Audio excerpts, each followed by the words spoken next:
이제 교회는 그래서 어떻게 with 코로나가 아니라 beyond 코로나, 코로나를 넘어가는 이런 계절 속에 어떻게 하면 코로나를 넘어갈 수 있을까? 그거는 코로나는 이 시대의 십자가로 보고 십자가와 함께 가는 삶, 예수와 함께 살아가는 삶, beyond 코로나 with Jesus.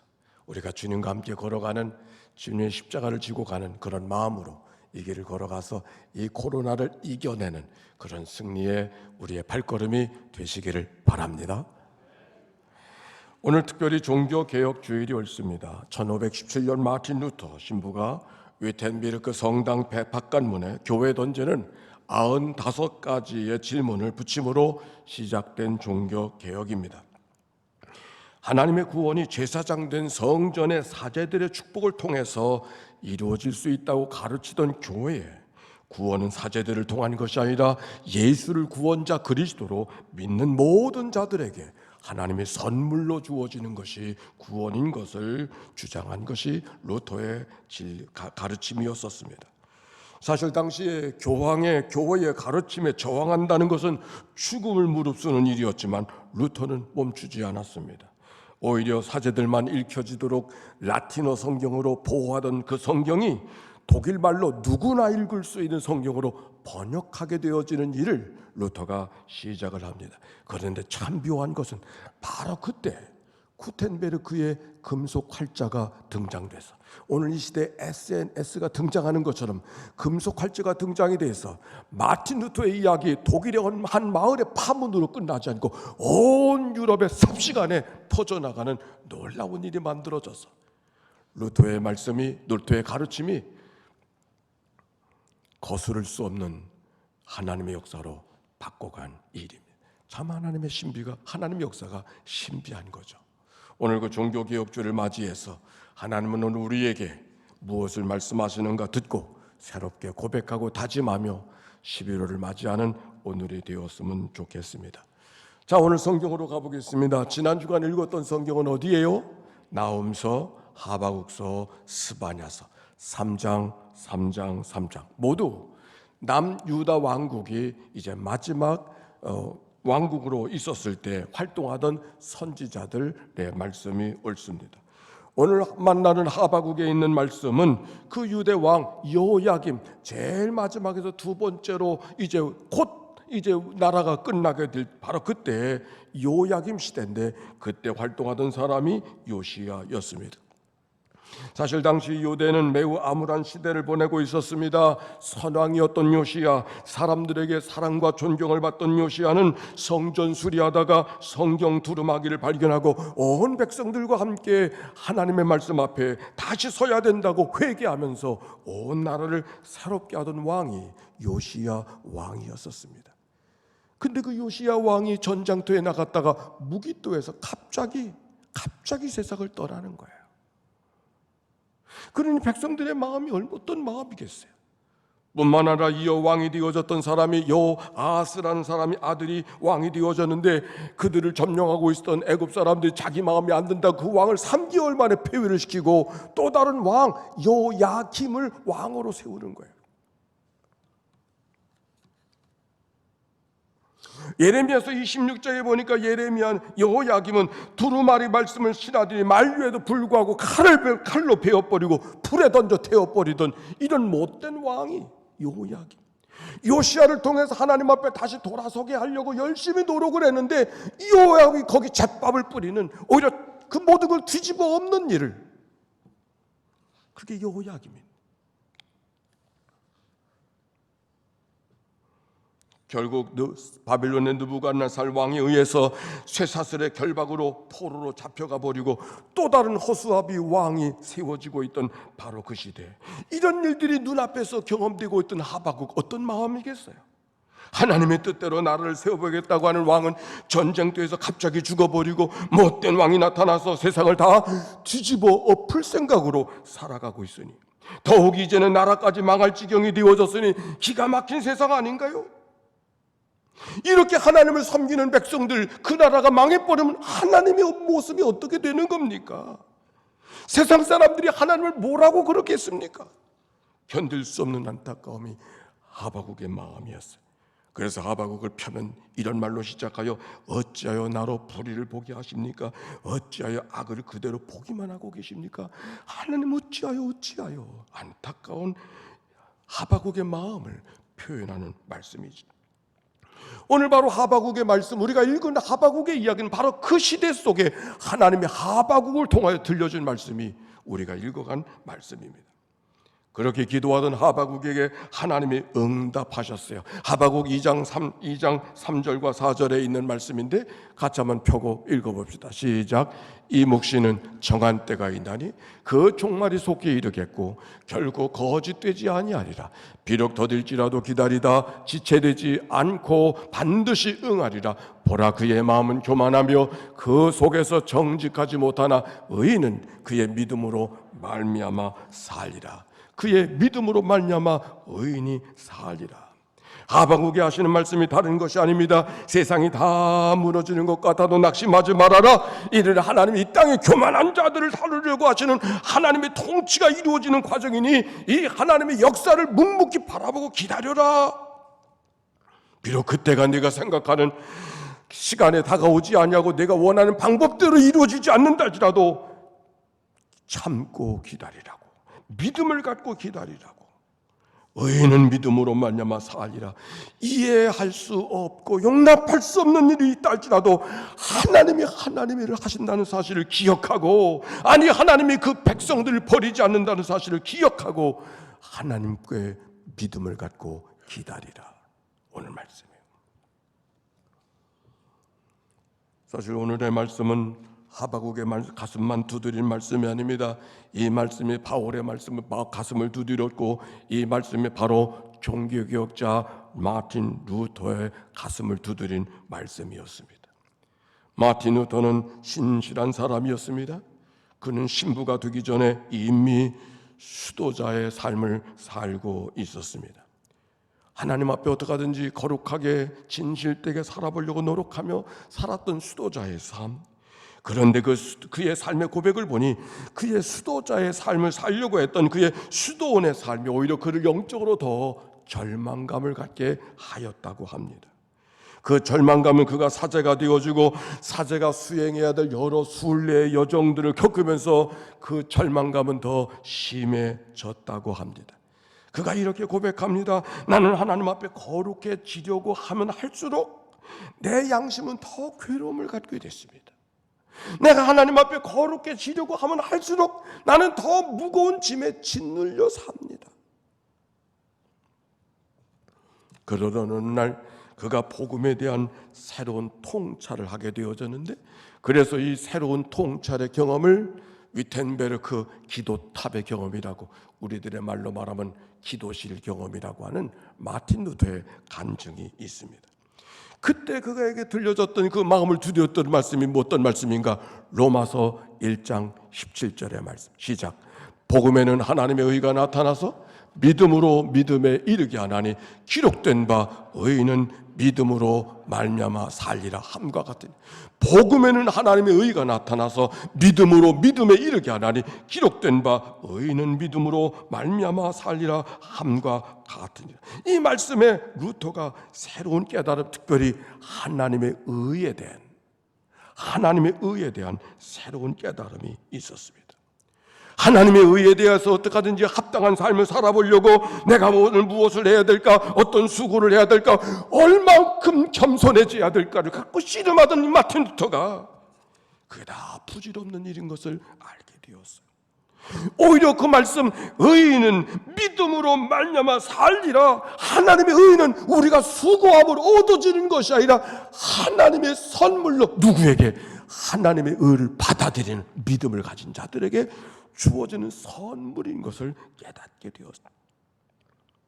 그 진리 앞에 비로소 그의 마음에 그 무거운 짐으로 짓눌려 살던 그에게 마음의 평강을 얻게 되었다고 말합니다. 그래서 그가 외쳤던 것이 오직 믿음으로, 오직 말씀으로, 오직 은혜로, 솔라 피데, 솔라 스크립트, 솔라 그라시아. 그의 고백입니다. 나는 수도사로서 흠없는 생활을 하였지만 나는 극도로 혼란스러운 양심 속에서 하나님 앞에 늘 죄인이라고 느꼈다. 나는 죄인을 벌하시는 의로우신 하나님을 사랑하지 않았다. 아니, 그러니까 그 하나님을 미워했다. 그리고 은밀하게 신성모독은 아니지만 분명히 나는 하나님께 화를 내고 있다고 중얼거렸다. 왜 하나님의 의, 감당할 수 없는 하나님의 의를 말씀하셔서 나를 이렇게 어려운 지경에 살게 하는가? 나는 격렬하고 고통스러운 양심으로 하나님께 화를 냈다. 그런데 마침내 하나님의 자비로 말씀을 묵상하는 가운데 하나님의 의가 나타나서, 내가 만든 하나님의 의가 아니라 하나님의 의가 나타나서 기록된 바 오직 의인은 그 믿음으로 말미암아 살리라 함과 같으니라. 이 말씀 때문에 하나님의 의는 내가 수고해서 얻어지고 내가 노력해서 얻어지는 것이 아니라, 공부해서 얻어지는 것이 아니라 하나님의 선물로 받아지는 것이, 그것을 믿음으로 취한 자들에게 얻어지는 은총의 선물인 것을 깨닫게 하셨다. 나는 하나님의 의라는 말 때문에 하나님을 미워했던 만큼, 나는 하나님의 의라는 말 때문에 하나님의 달콤한 언어로 하나님을 찬송하게 되었다. 바울의 바로 그 구절이 진정 나를 낙원으로 들어가는 삶의 본이 되었다. 르테의 고백이에요. 오늘 여기 하바국의 고백, 의인은 믿음으로 말미암아 살리라. 보이는 것은 심판이요, 보이는 것은 아픔이요, 보이는 것은 안타까움이지만, 그러나 이 모든 것들이 하나님의 하나님 되심을 드러나는 이름을 깨닫고 오히려 하나님을 기대하는 믿음을 기다리고 그 믿음으로만 살 수 있다고 하는 이 하나님의 말씀이, 하바국은 아멘 고백한 것이죠. 그 하바국의 믿음이 있었기에 하바국은 이렇게 기도하기 시작했어요. 하박국서 3장 2절의 말 시작. 여호와여, 주는 주의 일을 이 수년 내에 부응하게 하옵소서. 이 수년 내에 나타내시옵소서. 진로 중에서라도 긍휼을 잊지 마옵소서. 주의 일을 이 수년 내에 부응하게 하옵소서. 수년 내에 나타내시옵소서. 이 하박국의 기도가 코로나를 살아가는, 이 시대를 살아가는 여러분 모두를 향한 우리 모두의 기도가 되어지기를 바랍니다.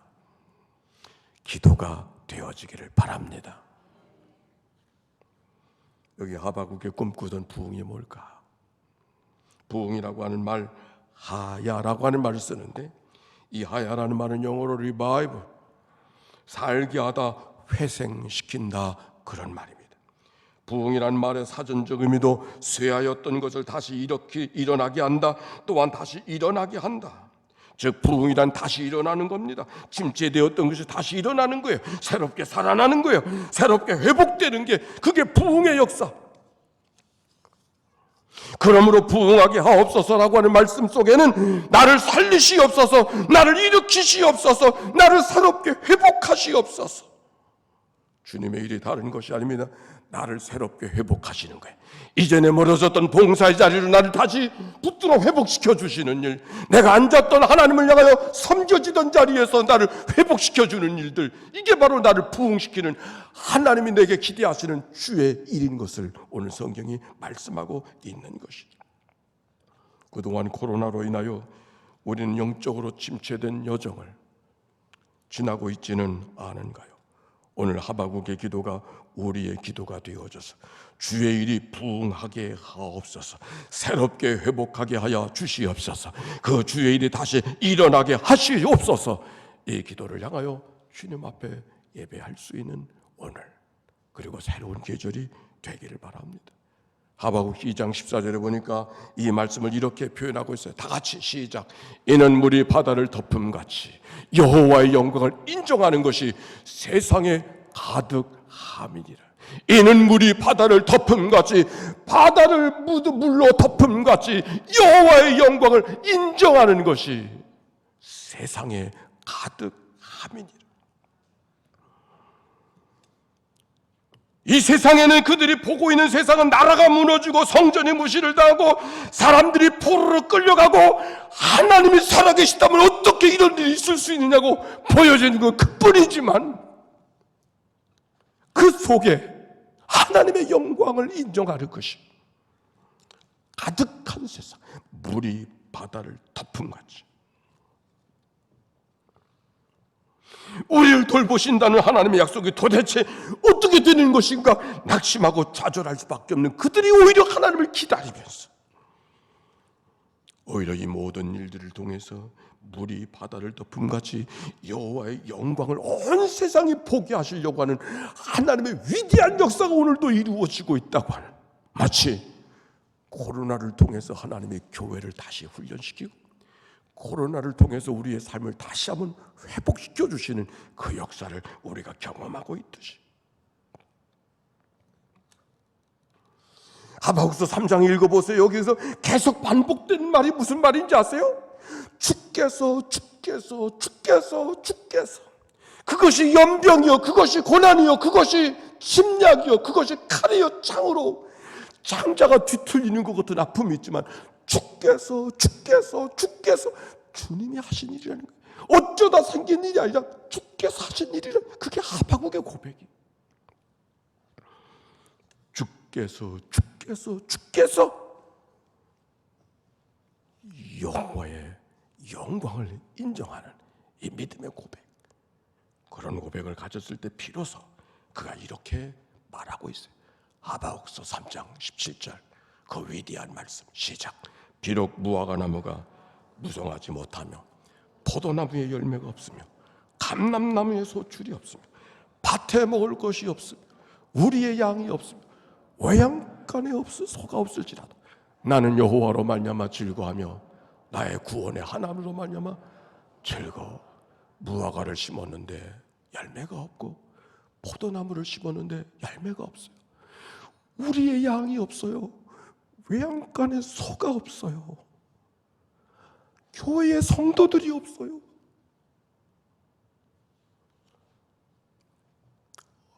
없던 것밖에는 보여지지 않았지만, 그러나 그 속에서도 여호와로 인하여 즐거워하고 구원의 하나님으로 기뻐하겠다는 이 하박국의 고백, 이 하박국의 위대한 믿음의 고백, 오늘 우리 하나님의 교회, 인천 연희교회 사랑하는 성도들의 믿음의 고백이 되시기를 바랍니다. 누구에게? 여기 성경에 보니까 3장 17절에 이렇게 말합니다. 따라서 합시다. 주 여호와는 나의 힘이시라. 주 여호와는 나의 힘이시라. 없어도 감사하고 없어도 감사한다는 그 말씀 아래서 바로 이어진 말씀이 뭔가? 주 여호와는 나의 힘이시라. 내 힘이라고. 우리 어머니의 힘이 아니고 성경의 어떤 사람들의 힘이 아니라 내 힘이라.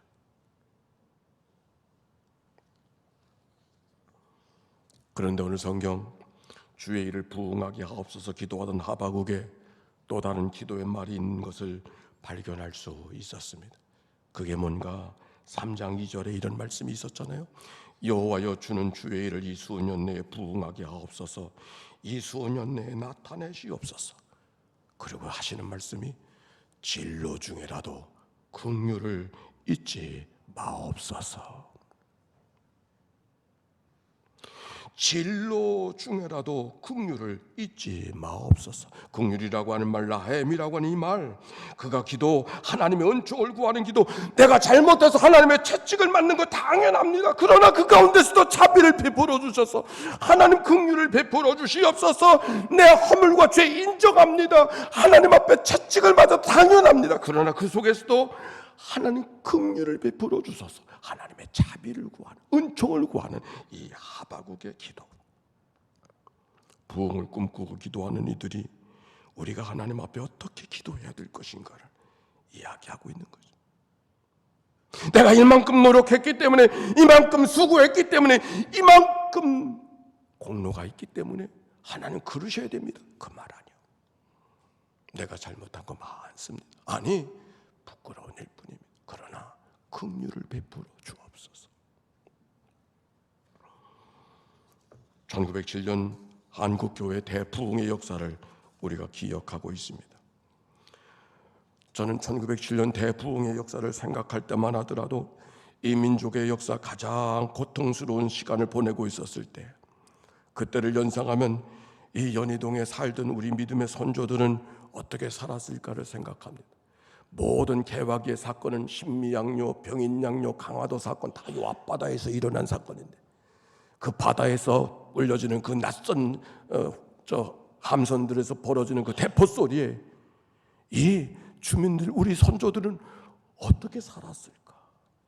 아마 하바국이 벌벌 떨고 두려워하던 그 시대의 사람들 못지않은 그 이상의 두려움 속에, 군대는 해산을 당하고 황제는 폐위를 당하고 외교권은 잃어버리고 이 나라가 송두리째 일본으로 넘어가고는 바로 그 시대에 이 땅에 살던 사람은 그 한포 소리를 들어가면서 어떻게 살았을까? 견딜 수 없는 이 땅에 그리스도인은 바로 그때 하나님 앞에 부르짖어 기도하고 있었습니다. 모든 집회 때마다 그들은 목이 터질 듯이, 심장이 터질 듯이 불렀던 노래, 성령이 오셨네, 성령이 오셨네. 하나님의 은혜와 하나님의 능력을 구하는 찬송을 그들이 불렀다고 합니다. 1907년이었었습니다. 저 평안도 도사경회가 평양 장대연교에서 열렸을 때, 많은 사람들이 모였을 때 냉랭했던 그 자리가 누군가의 회개하고 기도하는 시간을 먼저 터짐으로 말미암아 온 자리가 함께 회개하고 부흥의 불길이 일어났던 사건이 온 사나이, 온 천지에, 그것이 평양 대부흥 운동이라고 우리가 익히 알고 있지 않습니까? 그런데 그 사건이 있기 전에 이런 사건이 있었습니다. 한국에 들어와 선교하던 선교사들이 함께 모여서 초교파적으로 기도하는 시간이 저 원산에서 있었는데, 그 기도의 나눔 시간에 감리교 의료 선교사였던 하디라고 하는 사람이, 그가 이렇게 고백했습니다. 내가 아무리 열심히 선교하고 열심히 전도해도 열매가 없는 것은 아마도 내가 한국인들을 무시하고 한국인에 대한 우월의식과 자만감을 내가 갖고 살았기 때문에 하나님이 나에게 열매를 없는 일들을 그렇게 만드신 것이라고, 내가 지나간 일들, 그 모든 일들을 죄로 인정하고 하나님께 용서를 구합니다. 회개하기 시작했습니다.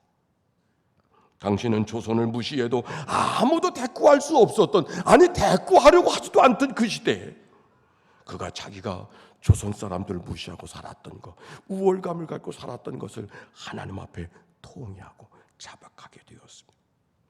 그런데 그의 진심 어린 하디 선교사의 눈물의 고백이 그 자리에 모여있었던 모든 사람들에게 회개의 불을 붙이게 되어졌고, 그때 강력한 성령의 임재가 그 기도 속에 임해서 모든 사람들이 나도 그렇습니다, 나도 그렇습니다, 대굴대굴 굴러가면서 가슴을 찌면서 머리를 빳빳하게 찧어가면서 나도 그렇습니다, 나도 그렇습니다.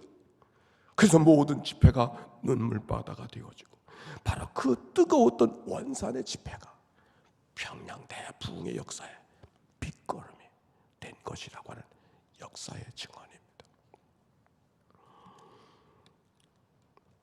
사랑하는 성도 여러분, 부흥을 꿈꾸지 않은 사람은 아무도 없습니다. 새롭게 회복되기를 원하지 않은 사람도 아무도 없습니다. 그런데 그 부흥의 역사가, 새롭게 회복하는 그 역사가 새롭게 회복하려는 결심만으로 되는 것이 아님을 성경이 말하고 있습니다. C.S. 루이스라는 사람은 타락한 시대에서는 죄 문제를 해결하려는 진지한 몸부림이 사라진다, 그게 타락한 사회의 증상이라고 표현해주고 있습니다. 타락이 무엇을 잘못한 것을, 무엇을 더 저질러서 타락이 아니라 부끄러운 줄 모르고 살아가는, 나의 오물과 나의 살아가는 삶이 얼마나 잘못된 것을 깨닫지 못하고 그래도 되는 것처럼 살아가는 일들, 그게 타락의 징조라고 하는 말이 옳습니다.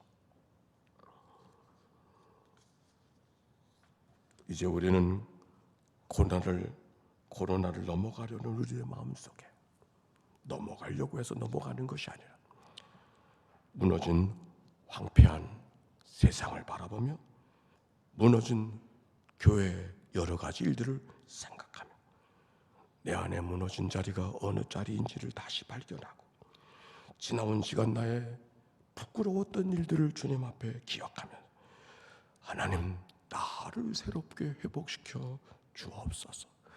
나를 새롭게 변화시켜 주옵소서. 내가 어디에서 무너져 있는가를 다시 돌이켜 발견하는 그런 시간들. 다음 주일은 감사주일인데 어떤 마음으로 여러분 하나님 앞에 감사를 저를 맞이하려고 준비하고 계십니까? 있는 것을 바라보는 것, 그것도 귀하지만 더 귀한 것, 내가 어디에서 무너졌는가를 돌이키고 깨달을 수 있다면 그것을 감사하고 새로운 결단과 각오로 주님 앞에 감사절은 축제와 은혜의 계절이 될 줄로 믿습니다. 주의 일을 부응하게 새롭게 회복하게 하옵소서. 우리들의 지역사회 사람들이 다 나와 하나님을 인정하고 예배하는 일이 주의 일인 것을 기억하고, 우리들의 자녀들이 다 나와 하나님을 인정하고 예배하는 일이 주의 일인 것을 기억하고, 기도하지 못하던 이들이 하나님을 인정하고 은혜를 구하며 기도의 자리를 찾는 것이 주의 일인 것을 기억하고, 말씀을 소홀히 하던 이들이 하나님을 인정하고 말씀을 찾아 읽고 묵상하는 일이 주의 일인 것을 기억하고, 초대교회처럼 모인 이들이 서로 교제하고 떡을 떼며 얼싸안고 사랑하는 일들이 주의 일인 것을 기억하고, 주의 일이 부응하게 하옵소서. 주의 일이 부응하게 하옵소서. 이 기도가 우리 모두의 기도가 되는 은총, 이 한 주간 모두에게 임하시기를 주의 이름으로 축원합니다.